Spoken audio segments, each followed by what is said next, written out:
Claudel Noubissi. Docteur, bonjour et bienvenue. Bonjour et merci pour cette invitation. Comment vous allez? Je vais très bien. Comment est né ce concept On ne pleure pas? Alors, On ne pleure pas découle d'une réalité froide à laquelle j'ai fait face, c'est-à-dire d'avoir investi dans un projet et d'avoir perdu beaucoup d'argent. D'accord.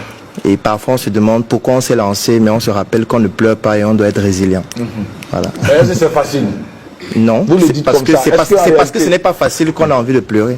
Oui, mais en fait, on ne s'est pas compris. Est-ce que c'est facile de ne pas pleurer? Alors, si vous estimez que c'est difficile, il faut laisser ceux qui peuvent le faire. Parce que personne ne vous a envoyé le faire. Ah ouais? Donc je veux dire, c'est chacun qui se lève lui-même et décide de lancer son projet. Comme je dis toujours, la flamme qui perdure le plus est celle qui s'allume de l'intérieur. Donc on peut vous motiver à faire quelque chose, mais si au fond de vous, ça ne s'allume pas, ça ne fonctionne pas. Donc tout doit partir de l'intérieur. Oui, et si ça part de l'intérieur et c'est difficile, vous devez être résilient, vous ne devez pas pleurer. D'accord, vous ne devez pas pleurer. Est-ce qu'Ali Vérité, toi en tant qu'entrepreneur, puisque tu l'es aussi, est-ce que tu partages l'avis de docteur? Je suis d'accord. Ah ouais? Ouais, on ne doit pas pleurer. Mais il y a eu des mois où tu as pleuré? Non, pas du tout. On ne peut pas pleurer.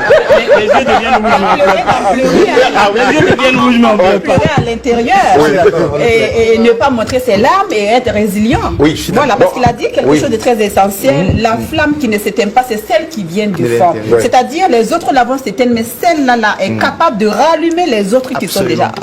L'Afrique, c'est un pays. D'accord. Pourquoi l'Afrique c'est un pays? C'est parce que les autres ont voulu nous faire croire que nous sommes burkinabés, congolais, tchadiens, alors qu'en réalité nous avons un très beau pays qui s'appelle l'Afrique, qui fait plus de 30 millions de kilomètres carrés et qui est riche d'une diversité exceptionnelle, qui nécessite qu'on se mette ensemble pour pouvoir bénéficier de notre originalité, burkinabé, camerounais, tchadien, etc. Parce qu'on perd beaucoup à croire que nous sommes camerounais, congolais, ainsi de suite. Donc je ne loupe jamais une occasion de rencontrer d'autres Africains et de partager avec eux mes minuscules expériences et bénéficier aussi du savoir-faire des autres pour pouvoir progresser et permettre aux autres de progresser de mes expériences. La dernière fois que vous avez eu envie de pleurer, que vous avez refusé de pleurer, ça remonte à quand, docteur? Ça remonte à tout à l'heure. Oui. Parce que quand on est un entrepreneur, sur 100 nouvelles qu'on reçoit, 99 sont mauvaises. Donc du coup, on a toujours envie de pleurer à chaque instant. Ouais. Donc, mais quand on se rappelle qu'on ne pleure pas, on se dit juste qu'il faut trouver une solution. On ne pleure pas, puisqu'aucune pleure ne peut résoudre le problème. Je ne pense pas que le fait de pleurer vous permet de sortir de la misère. Le fait de pleurer vous permet de payer les salaires ou de payer le bailleur. Donc, que vous pleurez n'importe comment, le bailleur va toujours dire j'ai besoin de mon argent. Donc, après les pleurs, il va toujours falloir chercher la solution.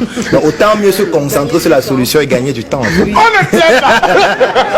On va applaudir pour le docteur, s'il vous plaît. Alors, merci beaucoup, docteur. Alors, vous avez un message pour tous les participants, pour tous ceux qui désirent participer. Quel est votre message? Regardez cette caméra et lancez l'appel. Alors, le seul message que j'ai à donner, c'est le fait que lorsqu'on est un entrepreneur, on ne peut jamais s'en sortir en étant seul. L'entrepreneur qui comprend les enjeux sait qu'il doit se mettre avec les autres et développer son lobbying. Donc, si vous voulez vous réunir avec d'autres entrepreneurs pour pouvoir faire décoller votre business, on se donne rendez-vous. Un travail pro commence par un pro en SM. Change toute ta garde-robe, remplace tout par SM, de la tête aux pieds. Désormais, tu t'habilles en SM, un avenir propre commence par un style en SM. Par un style en SM.